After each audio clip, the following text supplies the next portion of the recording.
Good morning. Thank you for joining the California Budget and Policy Center today for our Policy Perspectives speaker series, the state budget process and key issues to watch in 2020. My name is Sarah Jimenez, and I'm the Director of Communications at the Budget Center.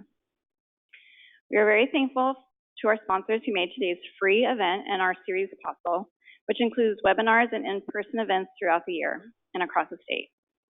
Policy Perspectives is made possible with the support of our sponsors, First 5 LA and the Subski Foundation. My colleagues and I are also grateful you're all here today to learn with us and be challenged with us to consider what public policies and bold decisions in 2020 and beyond can help more Californians be able to live, work, and thrive across our communities. Last week, many of us at the Budget Center had the opportunity to be in Washington, D.C. with colleagues from organizations across the country. And they are doing the same type of work as those of us in this room and those of us who joined via live stream today. We are providing analysis and data that supports hearings in state capitals and coalition meetings.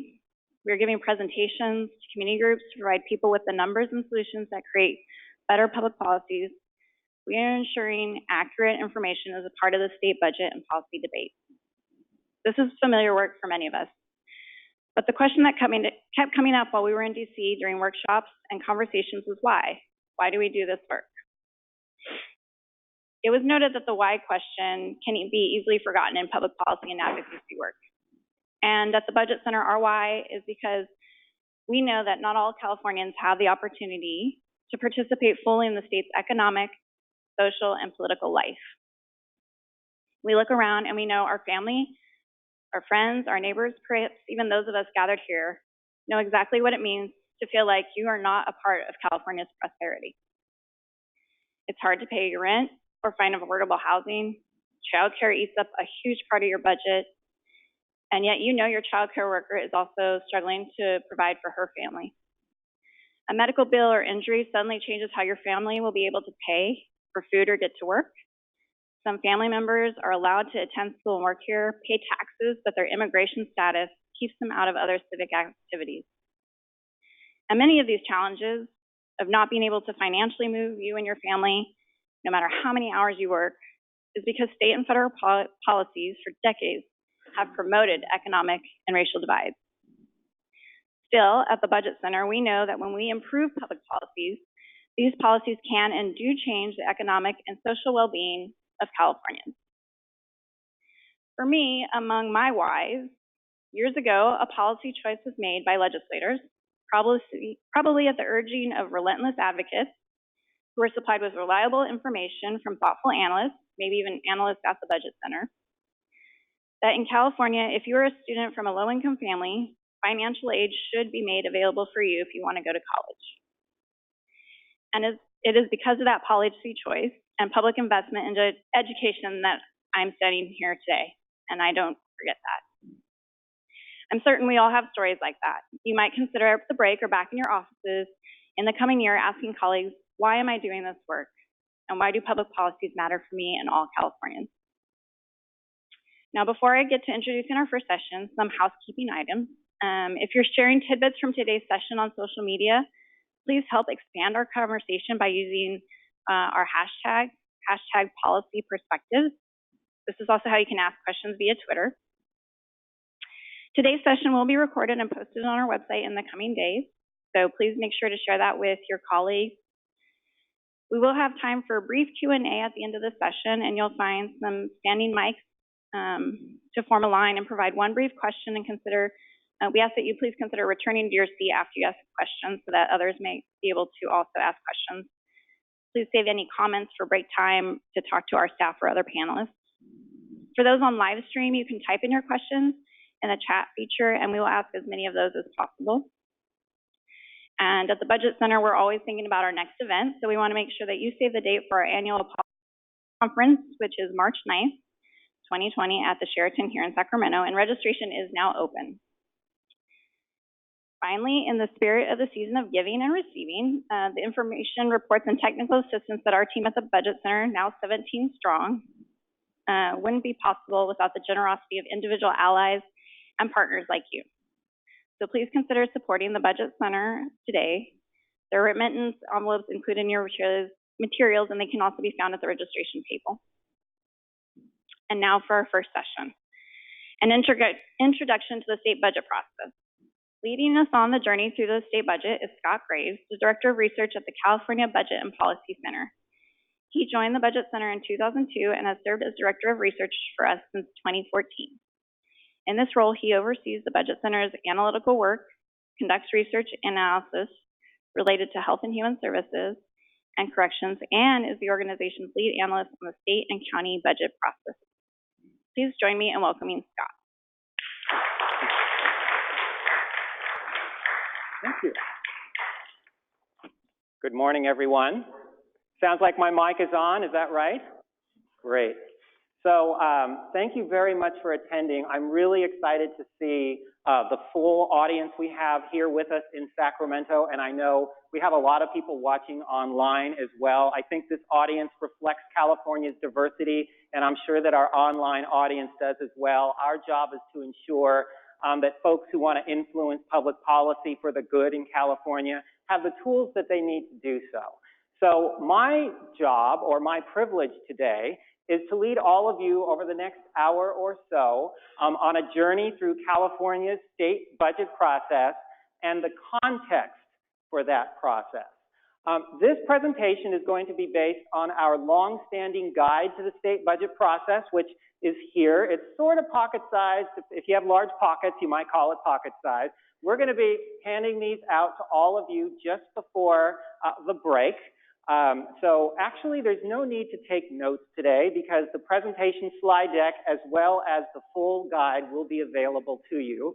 And in addition, as parting gifts, we're also going to hand out our one-page infographic that sort of sums up the state budget process on a single page. That's available on our website, as are all of our materials.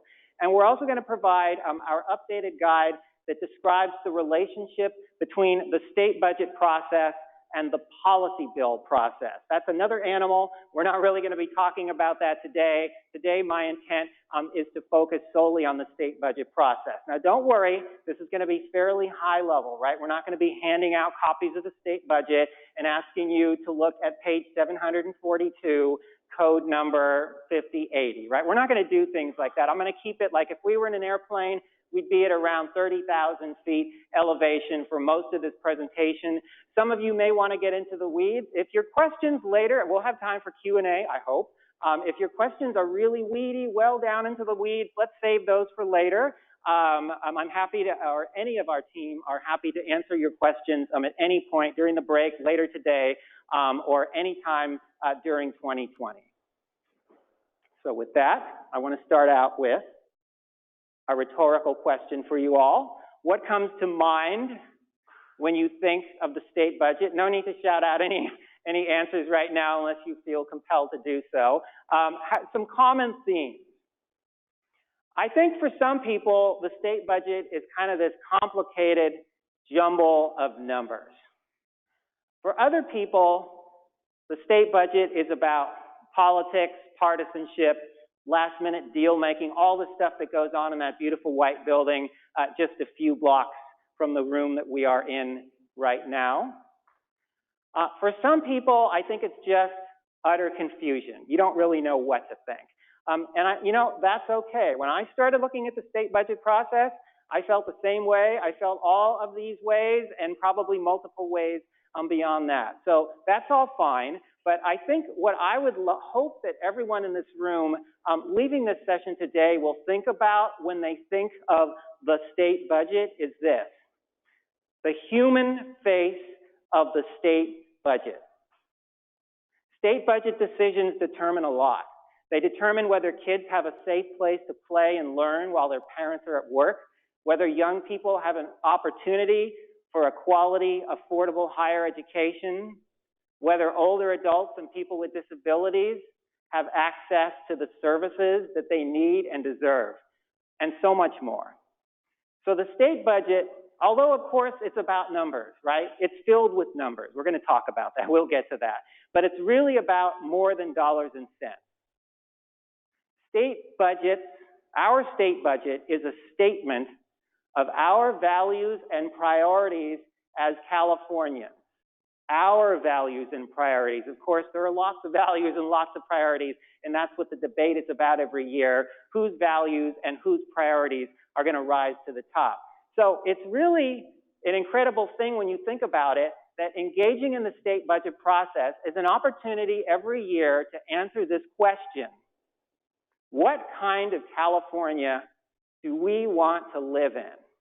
That's why you engage, because you're trying to answer that question and turn politics and policy in the direction that you think they should go for the good of the state and for all Californians. So with that, a little bit of an overview of where we're going to be going over the next 30 minutes or so. First, I want to get everybody on the same page when we think about what the state budget is. So I'm going to provide some key facts about the state budget, mainly using a couple of charts. I also want to highlight the constitutional framework for the state budget, because I think it's important for everyone to realize that the rules of the game are determined largely by what we write into our state constitution. And then finally, I want to review the key players in the budget process and also talk about the timeline of the process and opportunities for public involvement.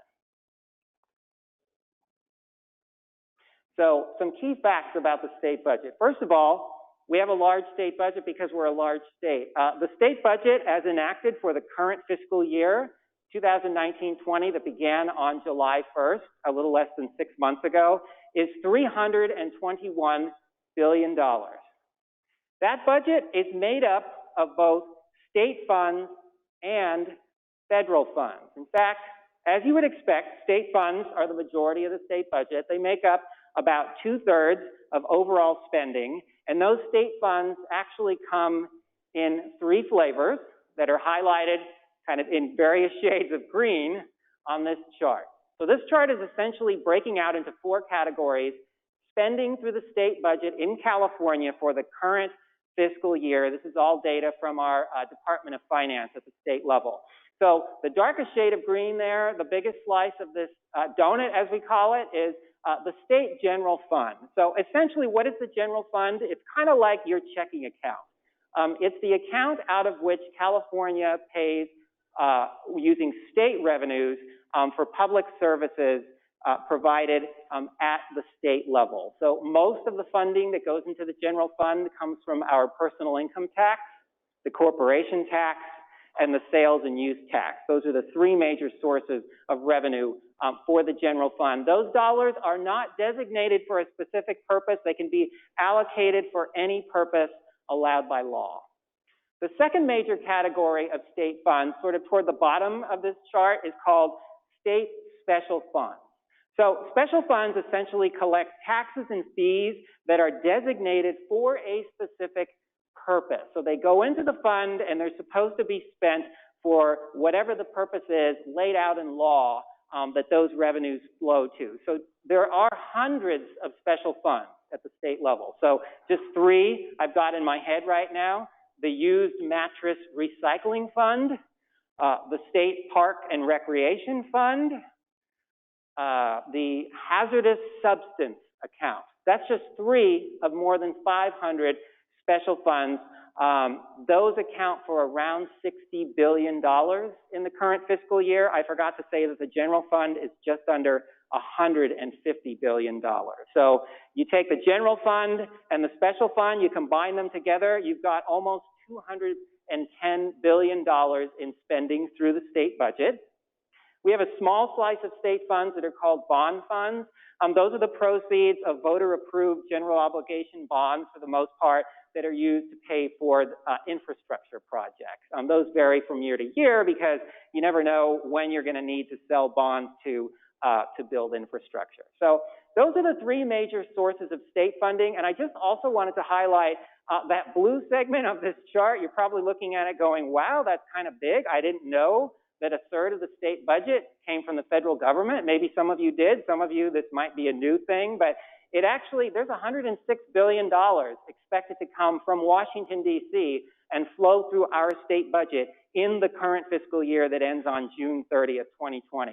That's a lot of money. 1/3 of our budget dependent on decisions being made at the federal level. That's why there's so much angst when we hear about the potential for cuts and other changes at the federal level, because to the extent that they start making decisions in Washington, D.C. that sort of constrain public expenditures, that's going to affect us here at the state level in California. So this is why we have to pay attention, not just to what's going on in the Capitol here in Sacramento, but also in Washington, D.C. So these dollars that we just talked about flow to a broad range of systems and services in California. Remember I said the general fund and the special funds combined are just under $210 billion. So if we look at those and try to figure out, well, where are those dollars actually going to? What are they paying for?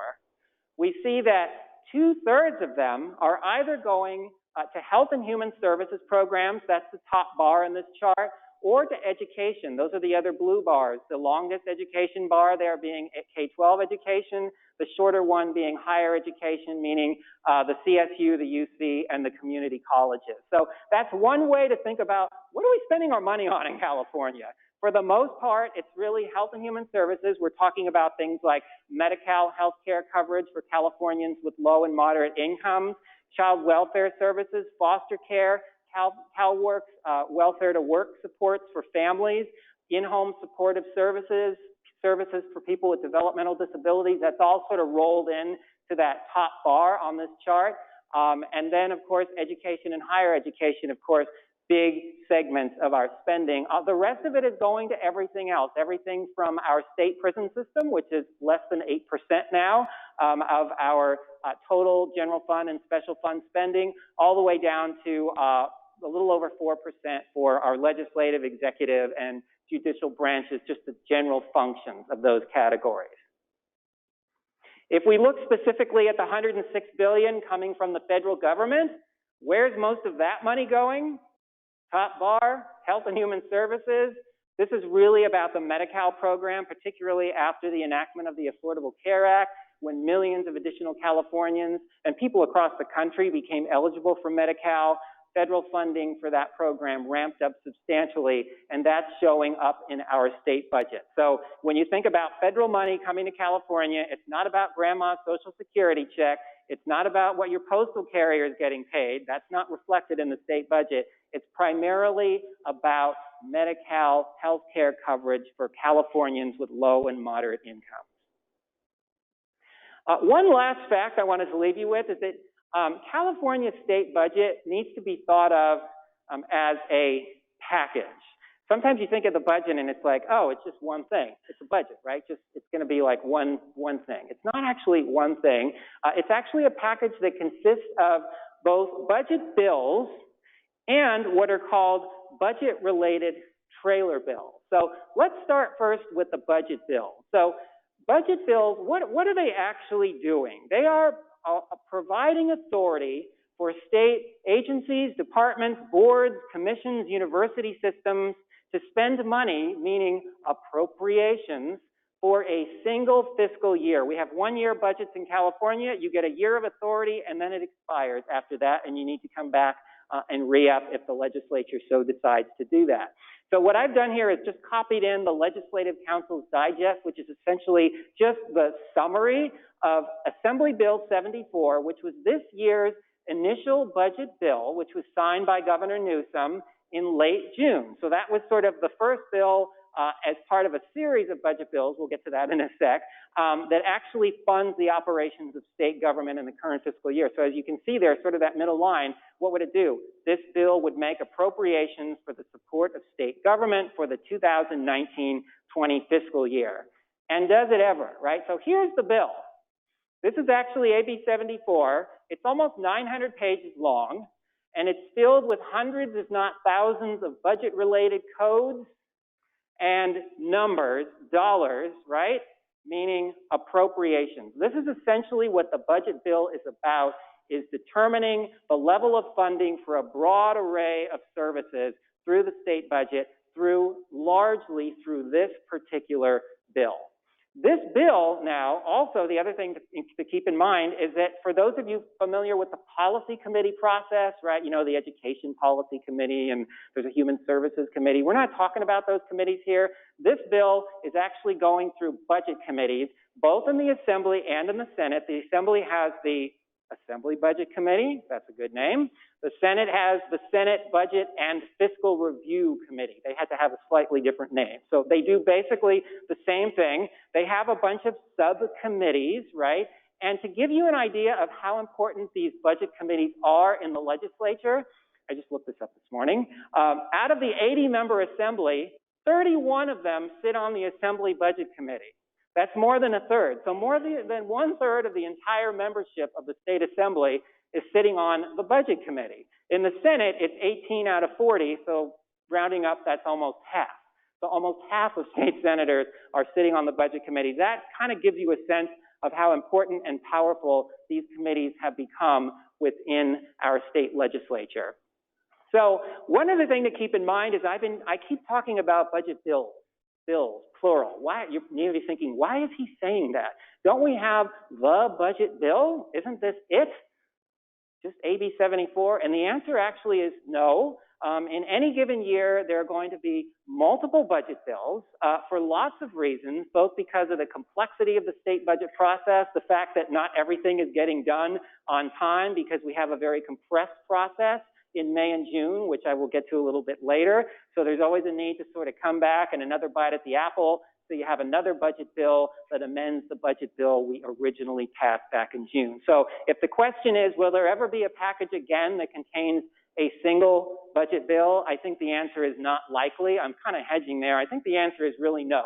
But for the purpose of what I put on the slide, I'm saying not likely because I guess anything is possible. So in addition to the budget bills, right, you have these other things called trailer bills. So the first thing to know about trailer bills is that the Constitution puts no limit on the number of trailer bills that can be included in a budget package. You could have 2, you could have 20, or you could have 200. We've never actually had 200, but in theory, you could. You know, so I wrote here, the sky's the limit because the legislature and the governor will multiply the number of trailer bills that they need depending on what they're trying to do that year. What kinds of policy changes do they need to make? Is it a bad budget year where we're looking at deficits and unfortunately we need to make cuts to various programs, in which case you need to go in and change state law in various ways that are going to be harmful to Californians? We don't want to see that, but those are years typically when you'll start to see a multiplication of trailer bills. So in addition to the fact that there's no limit on trailer bills, a couple other things to keep in mind about them. What are they doing? So generally, they are changing state law in a way that conforms to the funding assumed in the budget bill. So what did I say about the budget bill? It's a bunch of codes and numbers, and there's some instructions in here. They're what are called provisions. But let's say the legislature and governor want to create a new program, right?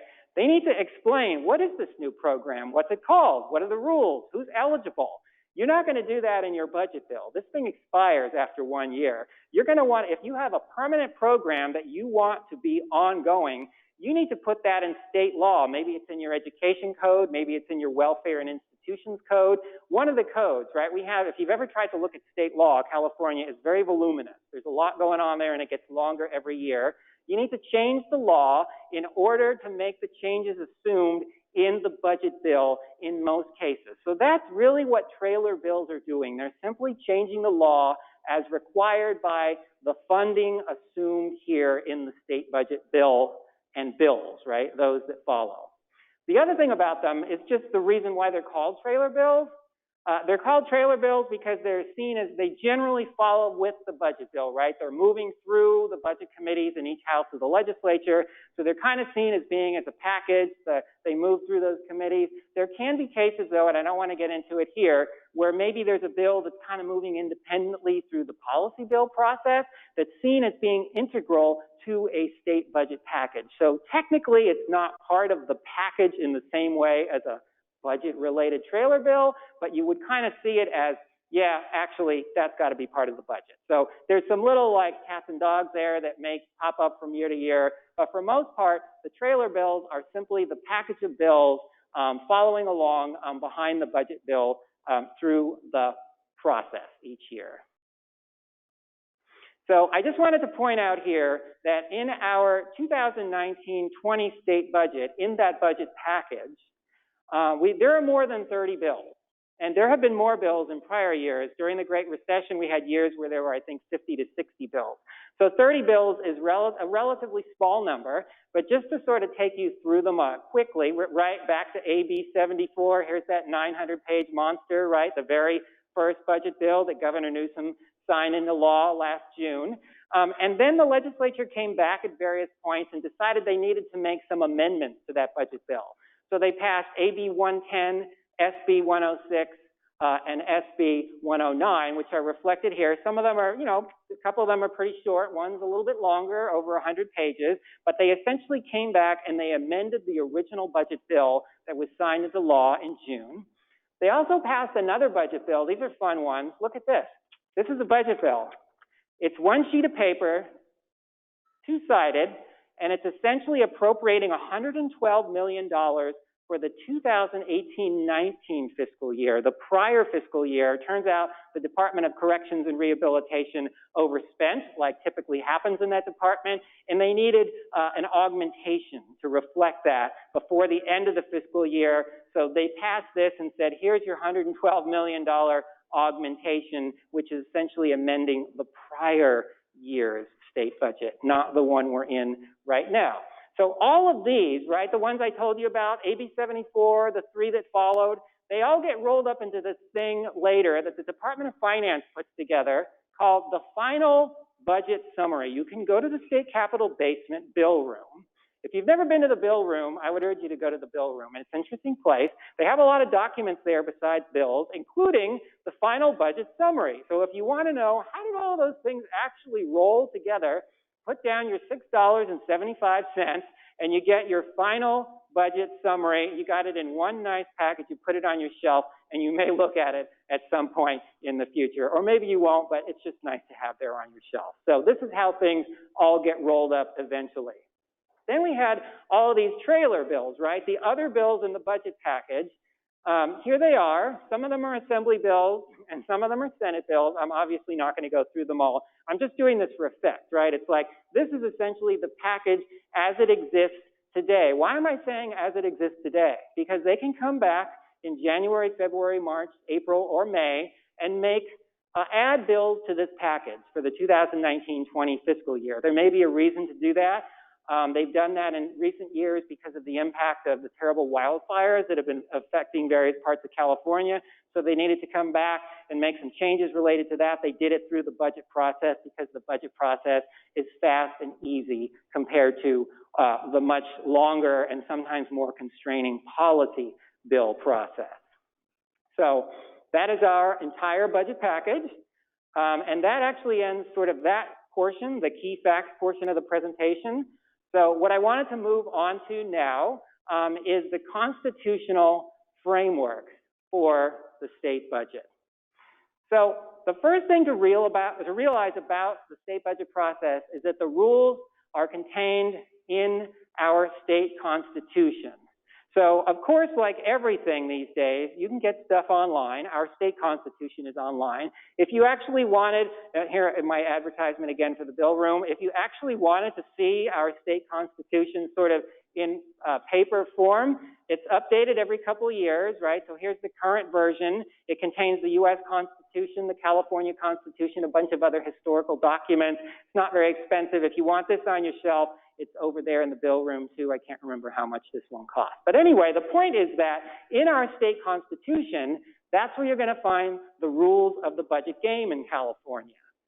Now, our constitution is very long and very complicated, right? Especially in comparison to the U.S. Constitution. So on the left, our U.S. Constitution, 230 years old.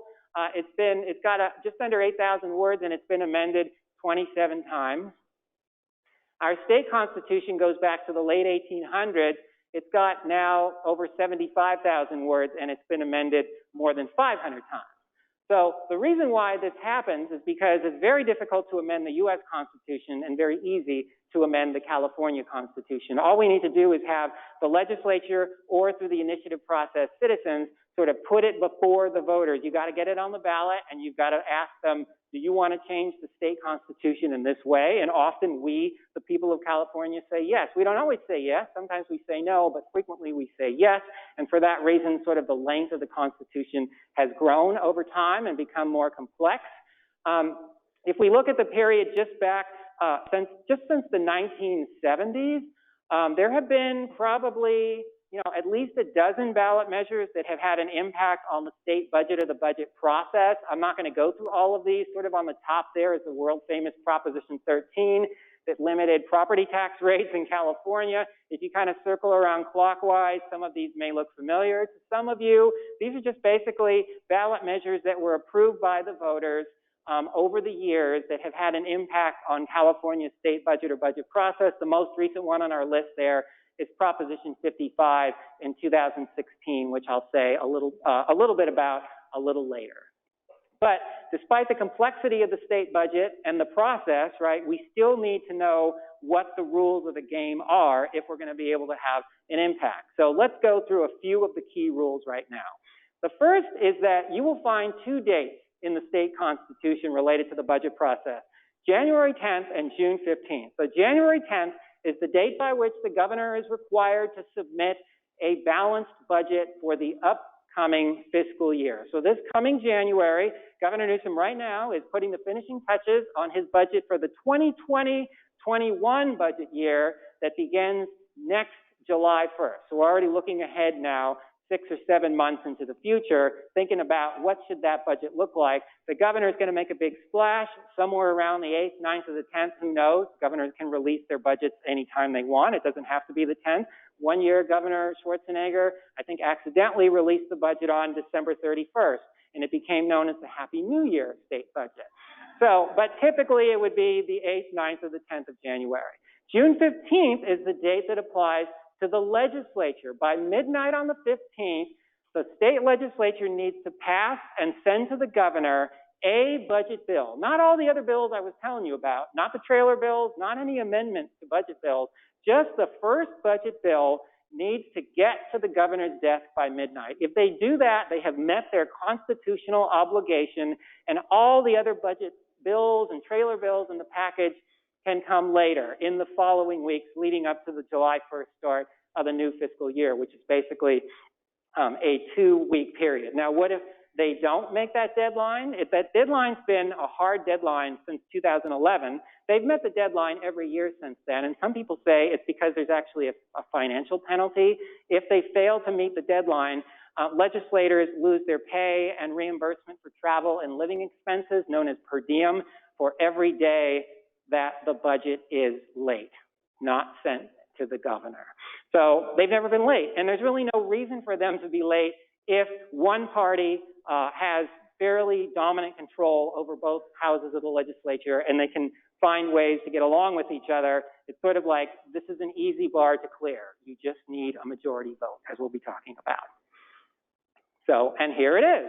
So some of you who are a little more seasoned in some of this budget advocacy work will remember the bad old days when it took a 2/3 vote to get the budget out of the state legislature, and the Democrats, although they've been dominant for decades in the state legislature for the most part, didn't have 2/3, right? They didn't have the 2/3 threshold in either house, so they had to go to Republicans and figure out ways to craft, to negotiate, to kind of come to some kind of compromise, and often we saw very late budgets as a result. One year, the budget was not signed into law until October. That was Governor Schwarzenegger's last year as governor in 2010. So there were a lot of late budgets. Finally, the voters got fed up and approved a ballot measure that said, state legislature, you can approve the budget bills and any budget-related trailer bills by a majority vote. All you need is a simple majority in both houses, and you're done. And those are the rules we've been operating under since 2011. And since then, we have had no late state budget. So at least from that perspective of is sort of operationally, is the system working better now than it was before? I think the answer is yes. I mean, you have a problem when your budget is not being approved until 4 months into the fiscal year. We haven't seen that situation now since this new rule went into effect in 2011 through Proposition 25. So on that same ballot that the voters approved Prop 25, they also approved Prop 26. What did Prop 26 do? It tightened up the requirements around tax increases in the legislature. So for many decades, it had been fairly difficult to pass tax increases. There was a 2/3 requirement for both houses, but there was some wiggle room within it. Some advocates in California didn't like that wiggle room, so they went to the voters and said, should we make it a lot harder to raise taxes in California than it is now? And the voters said, yes, let's do that. So by passing Prop 26, essentially any tax increase on any single Californian triggers a 2/3 vote requirement in the state legislature. So that's the rule we've been operating under since 2011 on the revenue side. So one way to put these two things together is to realize that on the spending side, the majority party has absolute control in the legislature. The minority party, in this case the Republicans, doesn't really have much say in the process. On the revenue side, it's much more difficult. The majority party does not have absolute control, not only because often they won't have 2/3, right, of the seats in each chamber, but also it can be difficult to cobble together 2/3 of your caucus in each chamber to vote for tax increases. So let's look at what the situation is like now. So this is sort of just an infographic showing that Democrats control way more than 2/3 of the seats in each house of the legislature right now. This is being called like a super majority, a mega majority. Basically, out of the 81 seats, out of the 80 seats in the Senate, Democrats control 61 right now. That's well above the 54 they need for the 2/3 threshold. In the Senate, the Democrats have 29 seats. That's a couple above the 27 they need for 2/3 votes. So that's a pretty good starting place, right? If you're coming from the perspective that we need more revenues in California to support robust public services and systems, you have in place 2/3 supermajorities in each house that in theory would make it kind of easy to get a tax increase through. But is it ever easy to get a tax increase through? No, it is not. So while some of these members can peel off, right, the 61 in the assembly, that can sort of drop down, 7 can drop off, and you're still at 54, it's still a necessary but not sufficient condition to have the number of seats in each house in order to reach that 2/3 threshold. There's a lot of other things that are going to come into play. Is it an election year? The politics around it? Are all the stars in alignment? So it'll always be a difficult ask to go to state legislators and unless they're from the absolutely most liberal blue districts, vote for a tax increase, and maybe a very large one. So that's our current situation right now. The only thing that's not reflected is that Assemblyman Chad Mays last week announced that he's leaving the Republican Party. I don't know if he's done that yet. Eventually, we're going to need to update this infographic to reflect that. So quickly here, I also wanted to note before we leave this Constitution stuff that there are fairly complex formulas built into the state constitution. The idea is that the legislature and governor don't get to start from scratch every year. You know, like, what do we want to do this year? Well, should they give them more money, them more money? In some ways, that is true. But in many ways, the Constitution sets out requirements and says, based on voter approval, right, as money comes into the state treasury, it must be allocated in particular ways. The legislature and governor really have no say over it or very little say. Essentially, the Constitution is directing the allocation of resources. So, you know, 3 examples here. I'm just going to highlight. One is Proposition 98 of 1988. That measure guarantees a minimum level of funding each year to K-12 education and to community colleges. So that's sort of, you know, that's a good thing, right? We're providing sort of a guaranteed level of funding for our education in California, but it also means it's putting some constraints on legislators' ability to decide how they're going to spend dollars. Proposition 2, which we approved in 2014, requires that we set aside some state revenues each year into a rainy day fund and to pay down certain state budgetary debt. Again, that's a good thing. We want a rainy day fund. When the bad times come, we want to know that we have a cushion there to fall back on so that we're not simply having to solve the resulting deficits with cuts to vital programs. Instead, we got our piggy bank set aside. We'll use the money to offset the need for some of the cuts, but that means in the short term, those dollars aren't available to pay for some of the services that we might want immediately.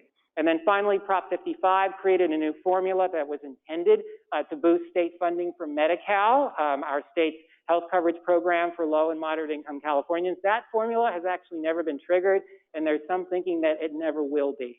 Because the Department of Finance gets to determine how it's interpreted, and they've been interpreting it in a way that will not allow any additional funding to go to Medi-Cal as a result of this particular formula. So in any case, the idea is that we're not starting from scratch in any given year. There are formulas built into the Constitution that pre-program a big chunk of state money each year for particular purposes. Okay. So let's switch gears here and talk about the state budget process, the key players, the timeline, opportunities for public involvement. I think the most important thing to keep in mind about the state budget process is that there's no logical start and stop date. Sometimes people will think of the budget process in a linear fashion. It starts at X and it ends at Y, and after that, I don't have to pay attention anymore. In fact, that's not a great way of thinking about it, because someone here in Sacramento is always thinking about the state budget. This year's budget, right? It could be the budget for the upcoming fiscal year. Changes may need to be made. There's a public part of the process.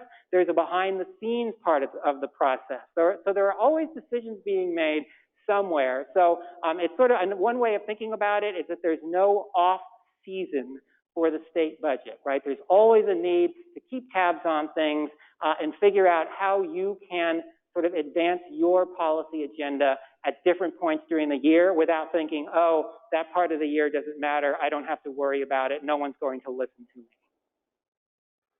This is one of the, what I held up earlier, our state budget process infographic. Everybody in the room is going to be getting one of these just before the break. Obviously, there's a lot of words up on the screen. I'm not asking you to read anything now. I put it up there mainly to highlight for you that we are trying to put into practice what I'm saying right now. We have not created a chart that has arrows and a stop point and an end point. It's basically an endless loop. Think of the state budget process as sort of cyclical. It's always moving around. If we could do it in 3D, we would. It would be kind of like 3D chess, right? Because there's always like multiple moves going on at different levels. This is just basically the 2D cyclical version, but just trying to reinforce the point about the cyclical nature of the state budget process. So let's look now at who the key players in the state budget process are. In some ways, this is going to be pretty obvious, but still probably good to reinforce. Obviously, we have the governor, Gavin Newsom. We have a very executive-centered budget process in California, so governors always matter in the budget process. In the legislature, we have Toni Atkins, who's the Senate President pro tem. She's the leader of the state Senate, and Anthony Rendon, who's the Speaker of the State Assembly. So they are sort of at the top lines, top levels, the key players in the budget process. Collectively, they are known as the Big Three because they're the ones at the end of the process, sort of when you get into early to mid-June, when you have to start making those tough decisions about how some dollars are going to be allocated in the state budget for the coming year, and you haven't been able to decide that beforehand, they're going to be the ones getting in there and making the final decisions. So when you hear people talking about the Big Three, those are the people that are being referred to. And then finally, the picture here with the microphone, we want to always emphasize that the public has a role in the budget process. Things might not always go your way in year 1, year 2, year 3. Sometimes it could take 5 or more years to get the policy change you're seeking. Sometimes you may never get the policy change you're seeking. That doesn't mean you're not being listened to. Maybe in some cases you're not. But in general, from what I've seen, the people who work in the Capitol, the staffers, legislators who are on the budget committees, they care about good policy. They want to know, for the most part, that they're making good policy. And you can't know if you're making good policy if you're not checking in with real people on the ground and the people who represent them, sort of at the coalition level. So it's really important to know that your voice does matter in the state budget process, and there are different ways to get your voice in there.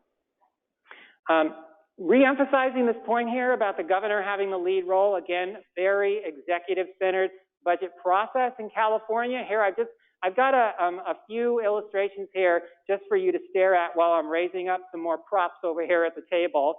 One thing I wanted to point out is that when the governor unveils his budget in January, Right now I'm going back to 2003. So this is basically a 16-year-old budget document. This is sort of what, we don't see many hard copies anymore, right? This is all online now. So there are hard copies that get printed.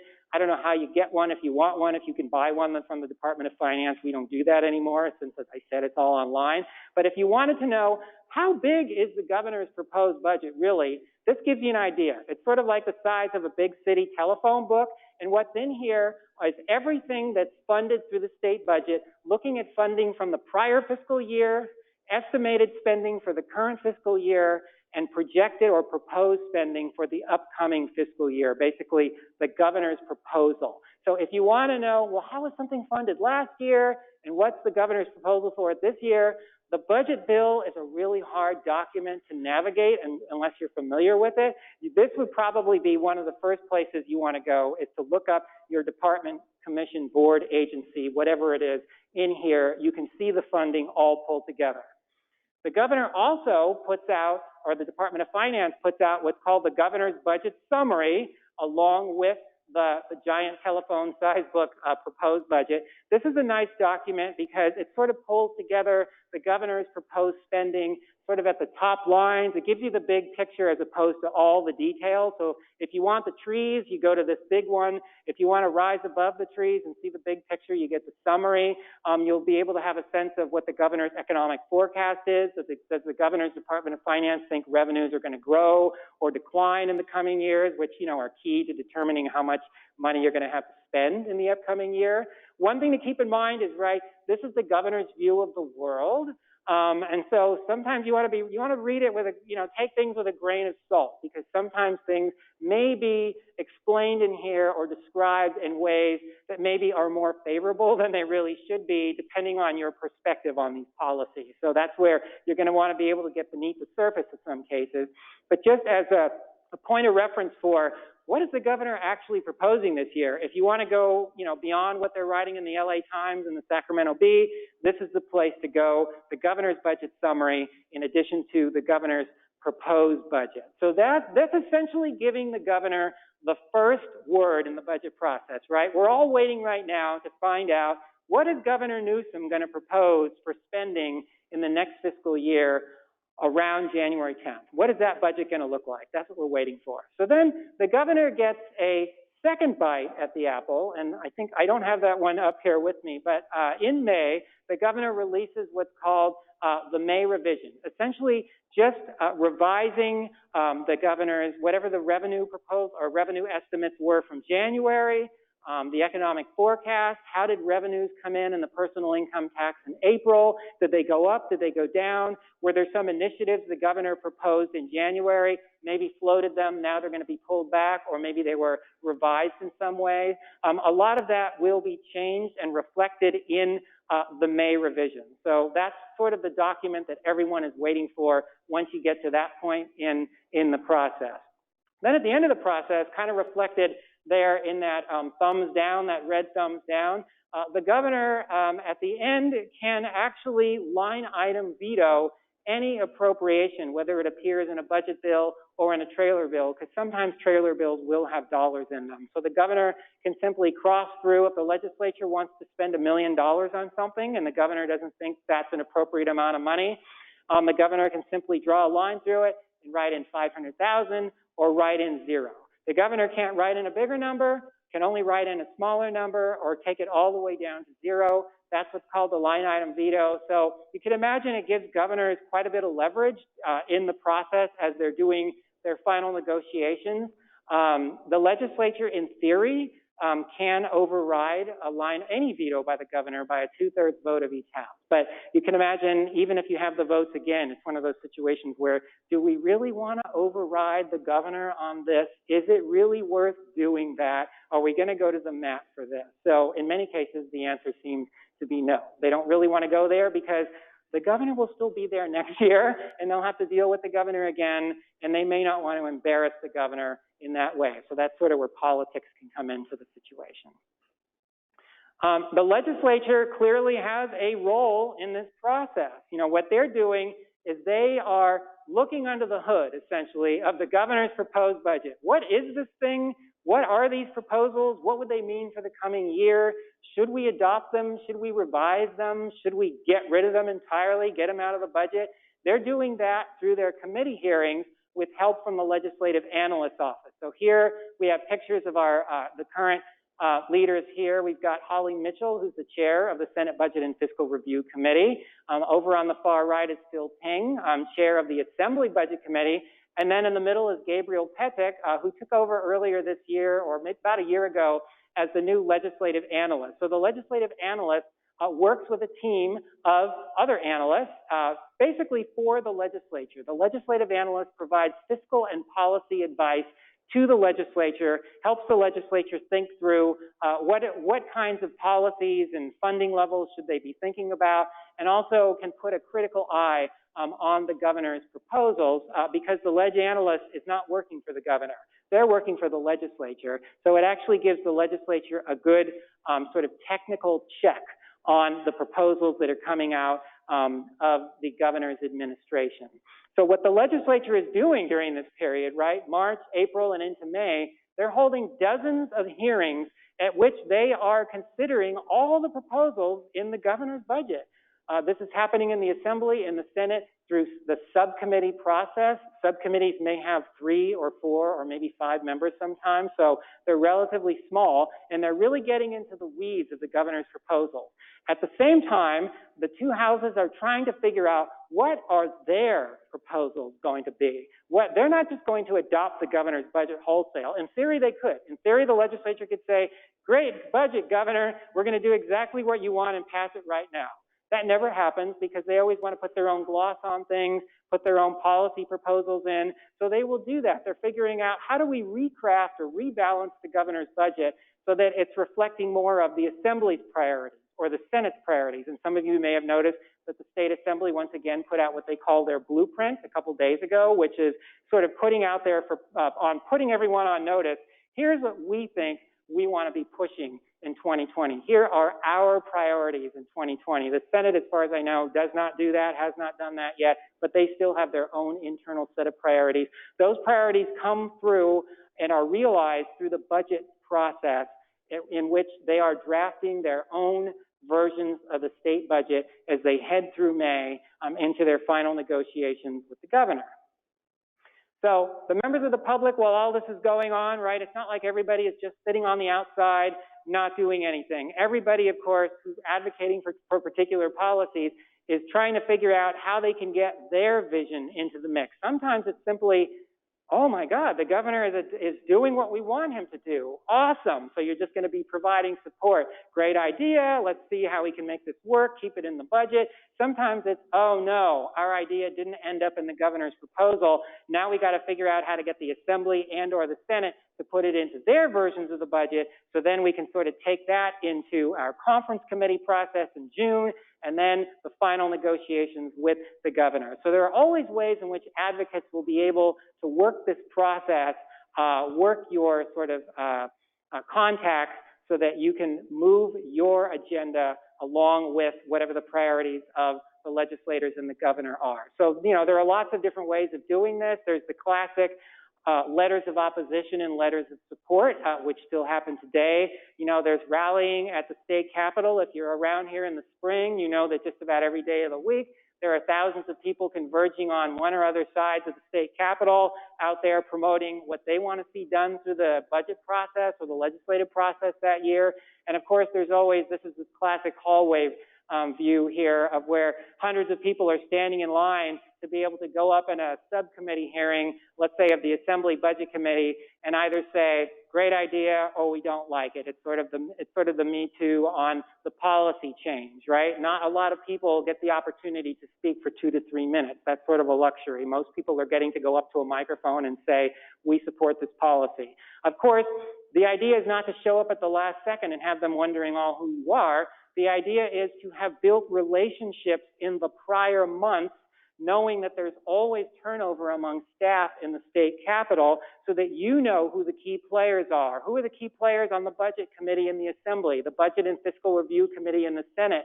This past fall has been the ideal time to get to know these folks. There's already been some turnover. Some people have left, some people have come on, so they kind of get to know who you are. That's something I wasn't able to represent here sort of as an illustration, but I wanted to make sure, and this is sort of an obvious thing, and you all probably know this, but it's the importance of building relationships, particularly in this political environment. So sort of leading up to the close here, I just wanted to highlight 3 periods of the state budget process and focus a little bit in each of those on how the public can get involved. Again, all of this is sort of explained in greater detail in our budget process infographic and in the guides, which you'll all be getting in about 10 minutes or so. The first period where I'd like to focus on is this sort of long July to December period, right? So we're talking about a long 6-month period here. This is like, you could call it the quiet period of the state budget process, where it's like, what's going on? Is anything actually happening related to the state budget process? Sometimes it is, right? The legislature will come back often in August, and they're making amendments to the budget bill that they just passed in June. So there is some public stuff that pops up during this period, but a lot of what's going on is the behind-the-scenes work in the governor's administration to prepare the governor's proposed budget for the upcoming fiscal year, right? The budget that's going to be released on or before January 10th. That's where all the work is going on. So one way to approach that is to say, well, it's not a public process, they don't have hearings, so I can't do anything. So then if you do that, you will have no voice in the process. The other way to think about it is, do I have any contacts within the administration, who may be sympathetic to my policy agenda, a particular thing I'd like to see get into the governor's budget? Can I sort of maybe get a meeting with them in June, July, August? You don't want to wait too late, right? Get a meeting with them, see if you can sort of get your idea on their radar. Because what's happening is within the administration, the governor and the Department of Finance have set directives, right? They have sent out letters saying, money's tight, not a lot of room for new programs, baseline budgets, blah, blah, blah. But everybody knows there will be opportunities to do a little bit more, to go beyond that, to get an idea or two in that go beyond the money is tight, we can't do anything new next year. And everyone knows the governor will have his own agenda that's going to be reflected as well. So to the extent that you can plant that seed in July, right, get the meeting. Here's an interesting idea you might want to consider. The gold standard here is to get your policy idea into the governor's January budget proposal, because then all you're doing is providing support throughout the next several months to keep it in there, right? The idea is don't let it fall out. If it's not in there, then you're in that awkward position of having to say, you didn't put our idea in, now we'd like to get it in, and then you're sitting across the table from someone in the administration and they're saying, well, how are we going to pay for this? Where are we going to cut to make room for your policy idea? So the ideal situation is to try to get your idea in as early as possible. Now, is this easy? I don't think so. Is it impossible? I don't think so either. So I think it's sort of one of those worth trying, think about it, think about how you can do that and make that happen. In the legislature during this period, it's a lot of like setting priorities, thinking ahead. Also it's staff changes, as I said. There's new people coming into the budget committees. So it's a great opportunity to schedule lunches or to just meet them in their offices. It's sort of just the getting to know you type of meetings. What are your interests? Here are my interests. Where do they converge? What can we think about for the coming year? Maybe you can hold a hearing on this topic. This is you might want to think about this. So just ways of planting seeds there in the legislature as well. The assembly blueprint, for example, we know the assembly is going to put a blueprint out every year.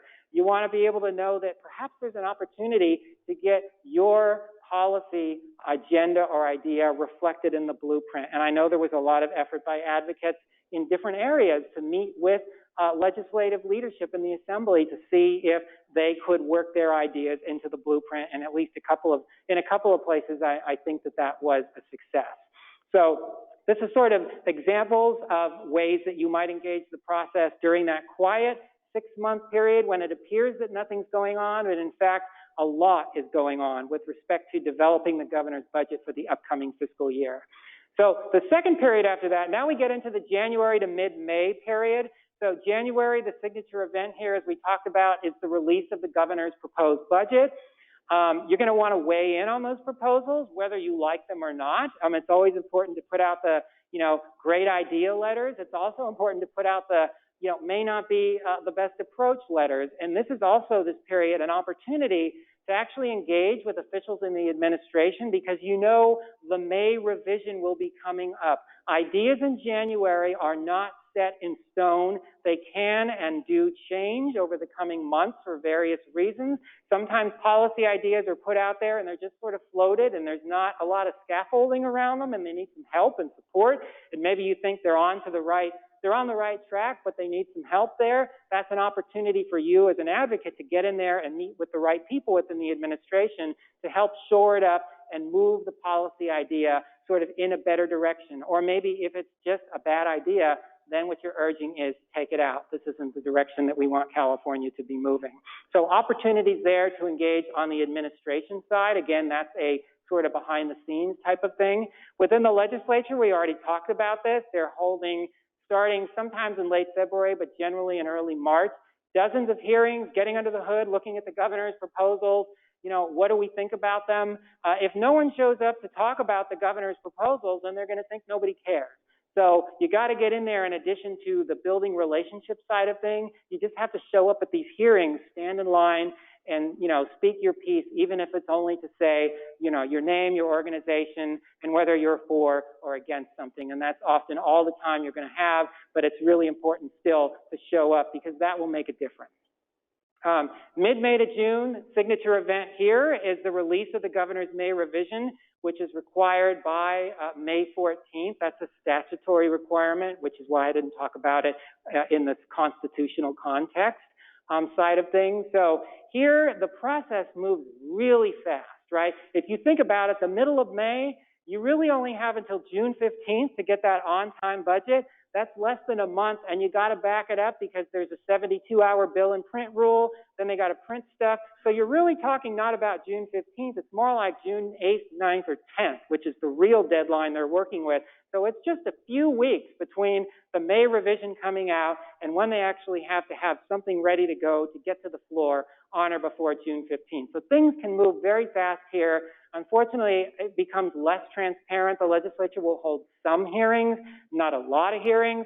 Then they'll convene the two-house conference committee where they try to reconcile the differences between the Assembly and the Senate versions of the budget. At the same time, right, three-dimensional chess, they're meeting with the administration, with the governor to figure out directions. There's always big pieces that need to be resolved. There's tons of little stuff that gets resolved. Most of the budget, I would say, maybe, is it fair to say most? I think most. It's just like, yeah, that sounds good. The governor proposes something and the legislature says approve as budgeted. It's fairly non-controversial. It makes sense. What they're arguing over are the big things. Should we provide a lot more funding in the coming fiscal year for child care and development programs? That's a multi-million-dollar question that there will be big disagreements over potentially, and those will be hard to reconcile in public, so that stuff gets dealt with sometimes behind the scenes as part of the big three process. At the end, the final negotiations go on. Personally, I have never been involved in trying to influence the big three, so there might be some people in here who at some point could probably share with me what that's really like. But that's not something I can provide any insights on. But I just wanted you to have in mind that there are still opportunities during this really fast-track period to still be able to go in and make some fixes, get your voice in there as necessary. So let's circle back to where we started. What is the state budget about, and what should it reflect? This is going to look familiar. Our values and priorities as Californians. We're going to argue over numbers. We're going to argue over complicated policies.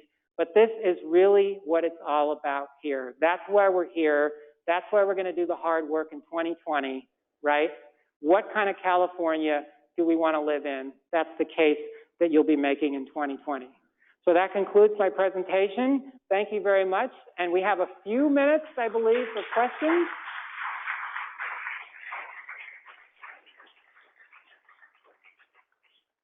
We have microphones in either aisle here, and we have a few minutes as materials are being handed out. If anyone is courageous enough to step up to the mic or would like to ask a question, I'm happy to be courageous enough to try to answer your question. If not, we can add 5 minutes to our break.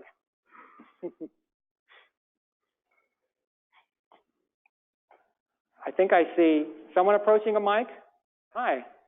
Morning. Thank you for the good overview. Kevin Hickey from Jewish Vocational Service in San Francisco. What should we know about the impact of the census on the California state budget? The census, I would like to stick to process, right? My brain is on process, so why don't you hold that question for our second panel? Because I think you're going to get some good answers from them. All right, thanks. Okay, thank you. Anyone else? Hi. Good morning. Hi. First of all, great presentation. Thank you. I came in very confused, and now I feel like I'm ready to go read the whole budget. Oh, so thank good. you. Oh, here, this one's the old one. Oh, yeah. Sorry. I was going to talk to you about that, too. So earlier you mentioned that the DOF has quite a bit of power to kind of manipulate the formulas that are already set in the Constitution, correct? Well, I wouldn't use the word manipulate so much as interpret. Interpret, okay. Interpret, yeah. Right. So in the case that there are other organizations that interpret those formulas differently, in what ways can they have that conversation with the DOF about how they interpret it, what that looks like for California, and how we can kind of create a partnership or some sort of conversation where our interpretations are similar? Okay, so very good question. I don't think I have an answer you're going to like. Essentially, it's you always have the opportunity to schedule meetings with officials at the Department of Finance to talk about their interpretation. So, quick example: a few years ago, Prop 47, right? I think a lot of us remember Proposition 47, which rolled back penalties on many crimes in California as a way of helping to reduce the prison population. That measure allowed the Department of Finance to interpret how to implement Prop 47, and the ways that they chose to interpret it, a lot of advocates were unhappy, so they did make, including our organization, put out an analysis. There were efforts to meet with the Department of Finance to get them to change their point of view on that. In the end, there was no change, essentially because the Department of Finance doesn't have to do something if the Department of Finance doesn't want to do it, right there. So I guess it's one of those you can try, but I think it's an uphill battle once they've sort of set their mind to a particular interpretation. But it's always worth trying. Okay, thank you for the question. Scott, we have a question right here in the middle. We have a couple more minutes? We have a question from our live stream. Yeah. So what is the best place to understand the different committees, the policy committees that exist, what their responsibilities are, and who the members of those committees are? So I would suggest just very simply going to the Assembly and Senate websites. It's sort of one of those where you have to go committee, but every committee has a page on the Assembly and Senate websites. So probably you may not be interested, the person who asked the question probably isn't interested in every single committee, so you could zero in on a few. And I would also recommend online taking a look at our guide to the state policy process and budget process and how they're related. And feel free to follow up with me. I may be able to give you a better answer offline. Yes, sir. Hi, good morning. Good morning. My name's Noah with Cal Voices, a behavioral health advocacy organization. I was curious about your, you mentioned the Department of Finance interpretation of Medi-Cal funds, or the formula that's used to contribute to that. Yeah. Can you expand a little bit about whether it's about maximizing federal drawdown dollars or if it's about contributing more from the general fund? Yes, it has to do with whether the state general fund will have to make additional contributions to the Medi-Cal program above and beyond what's already required in any given year. So that is the issue, and the way that the measure was written gave broad latitude to the Department of Finance to make that call, and apparently they are making that call in a way that makes it very unlikely that additional dollars in any year will go to the Medi-Cal program. It could be from 0 to $2 billion in any given year, depending on various factors. But for the last few years, their answer has been $0 go to Medi-Cal. So, yeah, okay. One final question. Okay, final question. Hi, Scott. My name is Gina Fromer, and I'm with the Children's Council of San Francisco. Just a clarity, question. In the outline of the components of the budget, it said K through 12 education. I didn't see where early care and education or child care may sit. Does that sit in Health and Human Services?